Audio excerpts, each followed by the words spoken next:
எதன் பொருட்டு இஸ்லாமியர்களுக்கு எதிராக இயக்கப்படுகிறது. அதுக்கு காரணம் என்னன்னு சொல்லி பார்த்தீங்கன்னா, இந்த இடத்துல அவங்களுக்கு பூகோள ரீதியாக பிரச்சனை இருக்கு. எங்க பாலஸ்தீனம் என்பது கிறிஸ்தவர்களுக்கும் முக்கியமான இடம். ஏன்னா இயேசு பிறந்தது ஜெருசலேம். இஸ்லாமியர்களுக்கும் நபிகள் நாயகத்தோடு நேரடியாக தொடர்பு இருக்கின்ற காரணத்தால் அவர்களுக்கும் அது மத ரீதியாக முக்கியமான பிரச்சனை.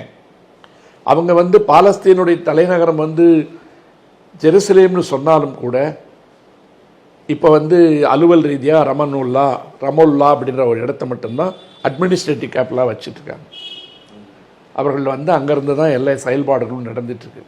ஆனால் இன்னைக்கு இந்த போரை தொடர்ந்து நடத்துவதற்கு அனுமதித்து கிட்டத்தட்ட 60,000 பேர்களை கொன்று குவித்து காசான்ற இடமே இன்னைக்கு எலும்பு கூடா மாறிடுச்சு. சட்டணம் பூரா தரமட்டமாக எலும்பு கூடு, அங்கே ஒன்றுமே கிடையாது. இட் இஸ் லைக் ஷெல்ஸ், வெறும் எலும்பு கூடுகளாக இருக்கு. இந்த அழிவை கொண்டு வருவதற்கு வரைக்கும் காத்திருந்து விட்டு, இந்த அழிவை அனுமதித்து விட்டு, பதவியேற்பதற்கு முன்னாலேயே நீங்கள் நான் சொல்ற பேச்சை கேட்கலன்னா நரகத்தின் வெளிச்சத்தை பார்ப்பீர்கள் என்று நரகத்தினுடைய எல்லைக்கோடுகளை காசாவில் இருக்கின்ற மக்களுக்கு காண்பித்து விட்டு அமைதி போர்வையை போர்த்தி கொண்டு வந்திருக்கின்ற, என்ன போர்த்திய ஓனாயின்னு சொல்லுவாங்க, அதை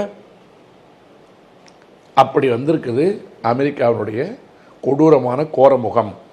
அந்த கொடூரமான கோரமுகம் அப்படி இருந்தாலும் கூட இதெல்லாம் நான் செஞ்சிருக்கிற காரணத்துக்காக 50 முறை நான் பேசியிருக்கேன்.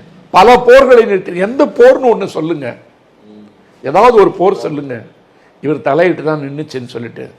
ரஷ்யாவுக்கும் உக்ரைனுக்குமான போரை நிறுத்திட்டாரா?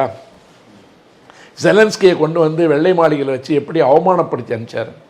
செலன்ஸ்கி அழுதுட்டு போல, வேற வழி இல்லாமல் இன்னைக்கு செலன்ஸ்கி ட்ரம்ப்போட அதே புட்டினு கூப்பிட்டு போய் அலாஸ்காவில் பேசினார் ட்ரம்ப். என்ன மாற்றம் வந்தது? ஒன்றுமே வரல.